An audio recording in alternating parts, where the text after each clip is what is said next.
ఓం నమః శివాయ, శ్రీమాత్రే నమః. మిత్రులకి, శ్రేభిలాషులకి, అలాగే నన్ను ఇంతగా ఆదరిస్తున్న యూట్యూబ్ ప్రేక్షకులందరికీ కూడా పేరు పేరు ధన్యవాదాలు. మిత్రులారా, మీ అందరికీ పరాదేవత ఎల్లవెల్లలా మీతో ఉండి మీ మనోవాంఛ నెరవేర్చాలని మనస్ఫూర్తిగా కోరుకుంటున్నాను. మనం ఈరోజు ఒక అత్యంత శక్తివంతమైన సిద్ధి ఉపాయం తెలుసుకుందాం. ఈ ఉపాయాన్ని కార్తీక పౌర్ణమి రోజు చేయాలి. ఎలా చేయాలి, ఏ విధంగా చేయాలి నేను చెప్తాను. ఆ విధంగా ప్రయత్నించేయండి. మనకిప్పుడు కార్తీక పౌర్ణమి ఏ రోజు అని అనుమానం ఉంటుంది. కారణం ఏంటంటే ఇప్పుడు పర్వదినాలన్నీ కూడా రెండు రోజులు వస్తూ ఉన్నాయి.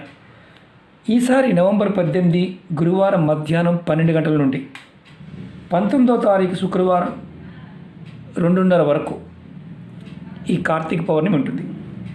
మీరు ఈ సమయాన్ని మీరు సరిగా వినియోగించుకోగలిగితే, ఒక్క దీపాన్ని వెలిగించినట్లయితే మీకు నిరంతరం లక్ష్మీనారాయణ యొక్క కృపా కటాక్షంతో డబ్బుకు లోటు లేకుండా డబ్బు వస్తుంది. మేము అన్ని రోజులు చేయలేమండి అనేవారు ఈ సమయాన్ని వినియోగించుకోండి. పౌర్ణమి, అమావాస్య, కొన్ని ప్రత్యేకంగా అంటే తిథుల్లో సమయంలో విశేషమైన శక్తి ఉంటుంది. మనం సంవత్సరం మొత్తం చేసినా చేయకపోయినా ఆ సమయాన్ని వినియోగించుకున్నట్లయితే ఖచ్చితంగా డబ్బుకు సంబంధించి ఇబ్బందులు తొలగి డబ్బు వస్తూనే ఉంటుంది. డబ్బుకు లోటు ఉండదు. ముఖ్యంగా లక్ష్మీదేవి యొక్క ప్రసన్నత లభిస్తుంది. ఈ ఉపాయం చేయడం వల్ల మీకు 7 జన్మల పాపకర్మలు నాశనం అవుతాయి. ఇక్కడ ముఖ్యంగా మనం తెలుసుకోవాల్సింది ఏంటంటే, డబ్బు రావటం లేదు ఎన్ని చేసినా అని చాలామంది అంటూ ఉంటారు. పూజలు చేస్తున్నాము, వ్రతాలు చేస్తున్నాము, నోములు చేస్తున్నాము, జపం చేస్తున్నాము, కానీ మనకి తెలియనిది ఏంటంటే మన పుట్టుక ఎన్నో జన్మల పుణ్యఫలంతో పుడతాం. కానీ దానితో పాటు పాపాలు, శాపాలను కూడా తెచ్చుకుంటాం. మన పుణ్యఫలం, మన పూర్వక్రమంలో చేసిన పుణ్యఫలం ఈ జన్మలో ధనంగా మారుతుంది. ఆ ధనం వచ్చేది కూడా ఆగిపోతుంది అంటే శాపాల వల్ల, పాపాల వల్ల జరుగుతూ ఉంటాయి. కొన్ని సందర్భాల్లో మనం తొలగించుకోవడానికి ఎన్నో పరిహారాలు ఉన్నాయి. చేస్తూ ఉండాలి. ఎప్పుడు కొన్ని రోజులు చేసి ఆపేయడంగా చేయకూడదు. చేస్తూ ఉంటే ఖచ్చితంగా డబ్బు వస్తుంది. 7 జన్మల పాపకర్మలు ఈ ఒక్కరోజు, ఈ ఒక్క దీపంతో తొలగిపోతాయి. ఆశ్చర్యంగా అనిపించవచ్చు. ప్రయత్నపూర్వకంగా చేసేవారికి, నమ్మకంతో చేసేవారికి విశేషమైన ఫలితాన్ని ఈ ఉపాయం ఇస్తుంది. నేను అందుకే చెప్పాను మీకు, ఇది ఒక సిద్ధి ఉపాయం. అలాగే మేము దరిద్రతతో బాధపడుతున్నాము, అదృష్టం కలిసి రావటం లేదనేవారు ప్రయత్నించేయండి. మీ దరిద్ర బాధలు తొలగే మార్గాలు మీకు తెలుస్తాయి. అదృష్టం మిమ్మల్ని వరిస్తుంది. మీరు కోరుకున్న ప్రతి కోరిక, మీ మనసులో ఉన్న కోరిక నెరవేరే మార్గాల్ని మీరు పట్టుకోగలుగుతారు. అలాగే ఎటువంటి కష్టాలైనా సరే, సమస్యలు, కష్టాలతో బాధపడుతున్నామనేవారు ఈ సమయాన్ని మీరు వినియోగించుకోగలిగితే ఆ సమస్యల నుండి బయటపడే మార్గాలు కూడా మీకు తెలుస్తాయి. ముఖ్యంగా వ్యవసాయం చేసేవారు, వ్యాపారం చేసేవారు, వృత్తిపరంగా చిన్న వ్యాపారం కానీ, పెద్ద వ్యాపారం కానీ, చేతి పనులు కానీ, ఎవరైతే ధనానికి సంబంధించిన సమస్యలతో బాధపడుతూ ఉన్నారో ఆ సమస్యల నుంచి బయటపడే మార్గాలు మీకు అద్భుతంగా తెలుస్తాయి. అలాగే ముఖ్యంగా కుటుంబ సభ్యుల మధ్య ప్రేమానురాగాలు, అన్యోన్యత పెరుగుతుంది. మీరు చేస్తున్న వృత్తి వ్యాపారాలు ఉన్నత స్థానానికి చేరుకోవడానికి మార్గాలు మీరు ఒడిసి పట్టుకోగలుగుతారు. ఈ ఉపాయాన్ని ఆడవారైనా మగవారైనా చేయవచ్చు. నెలసరి ఉన్నప్పుడు చేయవద్దు. మైలు ఉండి మేము మైలు పట్టుకున్నామనేవారు చేయవద్దు. ఈ ఉపాయాన్ని మీరు గురువారం సాయంత్రం కానీ లేదా శుక్రవారం ఉదయమైనా చేయవచ్చు. స్నానం చేసిన తర్వాత ఈ ఉపాయం చేయాలి. ఉపాయానికి కావాల్సిన పదార్థాలు చెప్తాను, జాగ్రత్తగా చూడండి. ఈ పదార్థాలు ఏది లేకపోయినా ఉపాయాన్ని చేయమాకండి. ఈ పదార్థాన్ని రెడీ చేసుకొని, ఇంకా టైం ఉంది కాబట్టి, పసుపు కావాలి. మన ఇంట్లో వాడుకునే పసుపు అని పర్వాలేదు. ఆవు నెయ్యి కావాలి. అలాగే మట్టి ప్రమిదలు కావాలి. ఎర్రటి ఒత్తులు, ఒకవేళ ఎర్రటి ఒత్తులు లేకపోతే మీ దగ్గర ఉన్న తెల్లటి ఒత్తులకు మన మామూలుగా కుంకుమ, చక్కగా పసుపు కొమ్ములతో చేసిన కుంకుమ అద్ది వాటిని ఎర్రగా చేసి వాడుకోవచ్చు. అలాగే మట్టి ప్రమిద కంపల్సరిగా ఉండాలి. బియ్యం, కొంచెం బియ్యం కావాలి. అలాగే ఎర్రటి ఒత్తులు 2 కావాలి. నైవేద్యంగా పెట్టడానికి మీకు బెల్లం కానీ లేదంటే పసుపు కలర్లో ఉన్న మనకి ఆ, లడ్డూలు ఇలాంటివి దొరుకుతూ ఉంటాయి, తీపి పదార్థం అలాంటిది. అంటే మామూలుగా శనగపిండితో చేస్తూ ఉంటారు, అలాంటి పదార్థమైనా పర్వాలేదు, లేదంటే బెల్లాన్ని అయినా సరే నైవేద్యంగా పెట్టాలి. ఈ ఉపాయాన్ని ఎలా చేయాలి, ఎక్కడ చేయాలి చెప్తాను, ఆ విధంగా ప్రయత్నం చేయండి. అలాగే మీకు ఈ వీడియో నచ్చినట్లయితే లైక్ చేయండి. మీ లైక్ చేస్తే ఎక్కువ మందికి రీచ్ అవ్వడానికి ఛాన్స్ ఉంటుంది. అలాగే ఛానల్ని కొత్తగా చూసే మిత్రులు సబ్స్క్రైబ్ చేసుకోండి. పక్కనే ఉన్న గంట సింబల్ని యాక్టివేట్ చేసుకోండి. 10 మంది మిత్రులకి షేర్ చేయండి. పాత మిత్రులు ఎవరైతే ఉన్నారో, ఎందుకంటే ఇలాంటి తేలికైన అద్భుతమైన ఉపాయాలు మీకు కొన్ని సందర్భాల్లో మాత్రమే ఉంటాయి. అన్ని కాలాల్లో చేసినా చేయకపోయినా ఈ సమయంలో మీరు వినియోగించుకోగలిగితే విశేషమైన ఫలితం పొందుతారు. కాబట్టి మీరు ఎంతమంది మిత్రులకు షేర్ చేయగలిగితే అంతమంది మిత్రులకి షేర్ చేయండి. అలాగే చాలామంది అంటూ ఉన్నారు, గురువుగారు మాకు సమస్యలు ఉన్నాయని ప్రతి వీడియోలో చెప్తూనే ఉన్నాను.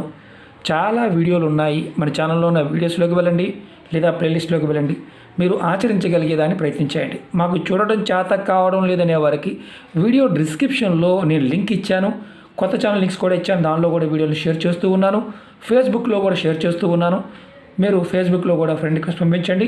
ఎందుకంటే నోటిఫికేషన్స్ ఒక్కోసారి యూట్యూబ్లో వస్తూ ఉంటాయి, ఒక్కోసారి రాకుండా ఉంటాయి, సిస్టమ్ అల్గారిథం ప్రకారం ఉంటాయి.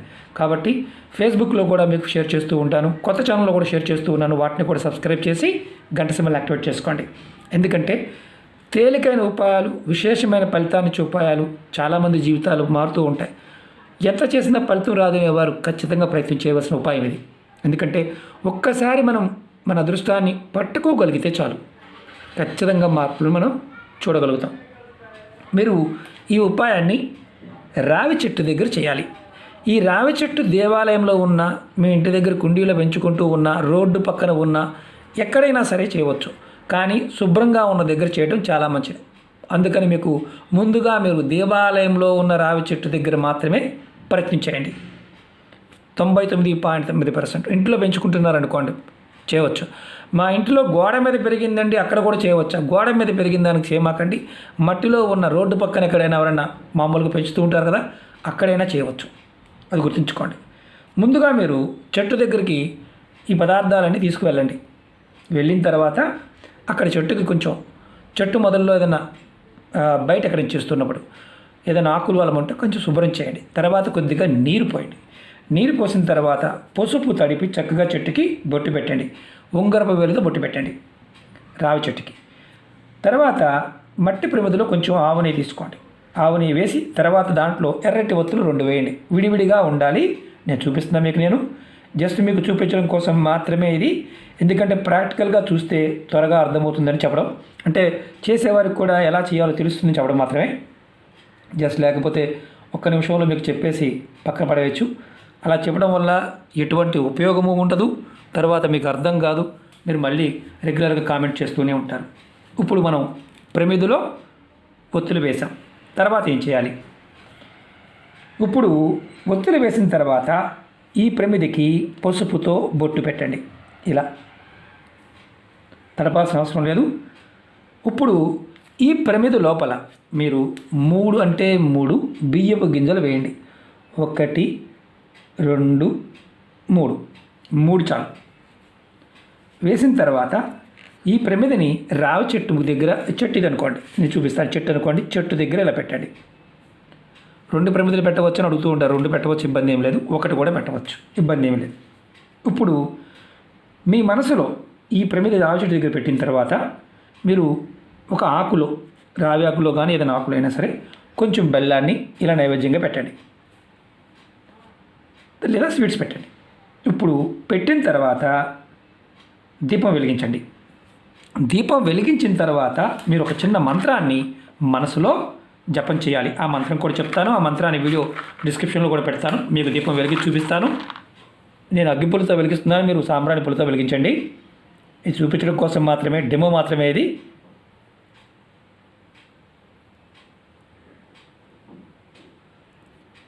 రైట్, ఇప్పుడు మనం వెలిగించాం, నైవేద్యం పెట్టాం. ఇప్పుడు ఈ మంత్రాన్ని మీరు ఒక 5 నిమిషాల సేపు మనసులో తలుచుకోండి. మీరు గుర్తుంచుకోవాల్సింది ఏంటంటే, మంత్రం తలుచుకున్న తర్వాత ఏం చేయాలో చెప్తాను, అది చాలా ఇంపార్టెంట్ అనమాట. ఓం హ్రీం శ్రీం లక్ష్మీనారాయణ నమః. ఓం హ్రీం శ్రీం లక్ష్మీనారాయణాయ నమః. ఈ మంత్రాన్ని నేను వీడియో డిస్క్రిప్షన్లో కూడా పెడతాను. ఎందుకంటే చెప్తున్నప్పుడు ఒక్కోసారి కొంతమందికి అర్థం కాదు. ఆ ప్రొనౌన్సియేషన్ అంటే మామూలుగా నేను పలికే విధానం మీకు ఆ మంత్రానికి ఒత్తులు పొల్లులు పాయింట్ ఆఫ్ వ్యూలో మీకు ఇబ్బందికరంగా అనిపించవచ్చు. అందుకని వీడియో డిస్క్రిప్షన్లో ఈ మంత్రాన్ని కూడా పెడతాను. ఓం హ్రీం శ్రీం లక్ష్మీనారాయణ నమః. మంత్రజపం అయిపోయిన తర్వాత మీ మనసులో ఉన్న కోరికలు త్వరగా నెరవేరాలని కోరుకోండి. మీకు వీలైతే అక్కడ చెట్టు చుట్టూ మంత్రజపం అయిపోయిన తర్వాత 7 ప్రదక్షిణలు చేయండి. 7 ప్రదక్షిణలు చేసిన తర్వాత మీరు మళ్ళీ ఒక్కసారి లక్ష్మీనారాయణులకి మీ మనసులో ఉన్న కోరిక ధనం రావాలని, వృత్తి వ్యాపారాలు బాగుండాలని, వ్యవసాయం బాగుండాలని, డబ్బుకి ఎప్పుడూ లోటు లేకుండా నిరంతరం వస్తూ ఉండాలని కోరుకోవాలి. తర్వాత మీరు ఆ చెట్టు దగ్గర పెట్టిన బెల్లాన్ని ప్రసాదాన్ని తీసుకొని కొద్దిగా కళ్ళకద్దుకొని నోట్లో వేసుకోండి. మిగతాది అక్కడే వదిలేయండి. చీమలకి పక్షులు తింటాయి, ఇబ్బంది లేదు. ఇప్పుడు ముఖ్యమైనది ఏంటంటే ఈ ఉపాయాన్ని మీరు గురువారం నాడు సాయంత్రం 6 లోపు, శుక్రవారం ఉదయం 6 నుంచి మధ్యాహ్నం 12 గంటల లోపు చేస్తే చాలా మంచిది. అంటే సమయం శుక్రవారం 2:30 వరకు 3 గంటల వరకు ఉంటుంది. అంటే మనకి ఉండే ప్రదేశాన్ని బట్టి ఒక హాఫ్ అన్ అవర్ అటు ఇటుగా ఉంటుంది. విదేశాల్లో ఉన్నవారు మీకు అవకాశం ఉంటే, చాలామంది మాకు ఈ సమయం అంటారు. మీ క్యాలెండర్లో మీకున్న సమయాన్ని ఒకసారి చెక్ చేసుకోండి. ఎందుకంటే ఒక్కొక్క ప్రదేశంలో మన తెలుగు రాష్ట్రాల్లోనే ఒక 3 నిమిషాలు 4 నిమిషాలు తేడా కూడా ఉంటుంది. దాన్ని బట్టి మనం దీపారాధన చేసుకోవచ్చు. మీకు కష్టాలు, ఇబ్బందులు, సమస్యలు దరిదాపుల్లో లేకుండా ఉండడానికి ఈ దీపారాధన. నెక్స్ట్ వీడియోలో కూడా మీకు నేను పౌర్ణమి గురించి మరిన్ని తేలికైన ఉపాయాలు చెప్పడానికి ప్రయత్నం చేస్తాను. అలాగే మీకు ఈ వీడియో నచ్చినట్లయితే లైక్ చేసి ఛానల్ సబ్స్క్రైబ్ చేసుకోండి. పక్కనే ఉన్న గంట సింబల్ని యాక్టివేట్ చేసుకొని 10 మంది మిత్రులకి షేర్ చేయండి. ఇంకొక చిన్న విన్నపం ఏంటంటే, ఈ ప్రమిదలు పెట్టాం కదా గురువు గారు, వాటిని తెచ్చుకోవచ్చా? తర్వాత తెచ్చుకోవచ్చు, ఇబ్బంది ఏమి లేదు. చాలామంది అడుగుతూ ఉంటారు. అక్కడ వదిలేసేవచ్చు, తెచ్చుకోవచ్చు. చాలా శక్తివంతమైన సిద్ధి ఉపాయం ఇది. మీకు సంవత్సరం మొత్తం చేసినా చేయకపోయినా ఈ సమయంలో చేయటం వల్ల ఫలితాన్ని తప్పకుండా పొందుతారు. ఓకే మిత్రులారా, మీ అందరికీ కూడా మరొకసారి కార్తీక పౌర్ణమి శుభాకాంక్షలు. అమ్మవారి యొక్క అనుగ్రహంతో, లక్ష్మీనారాయణ యొక్క అనుగ్రహంతో మీ మనసులో ఉన్న కోరికలన్నీ నెరవేరాలని మనసారా కోరుకుంటున్నాను. ఓం నమః శివాయ. శ్రీమాత్రే నమః.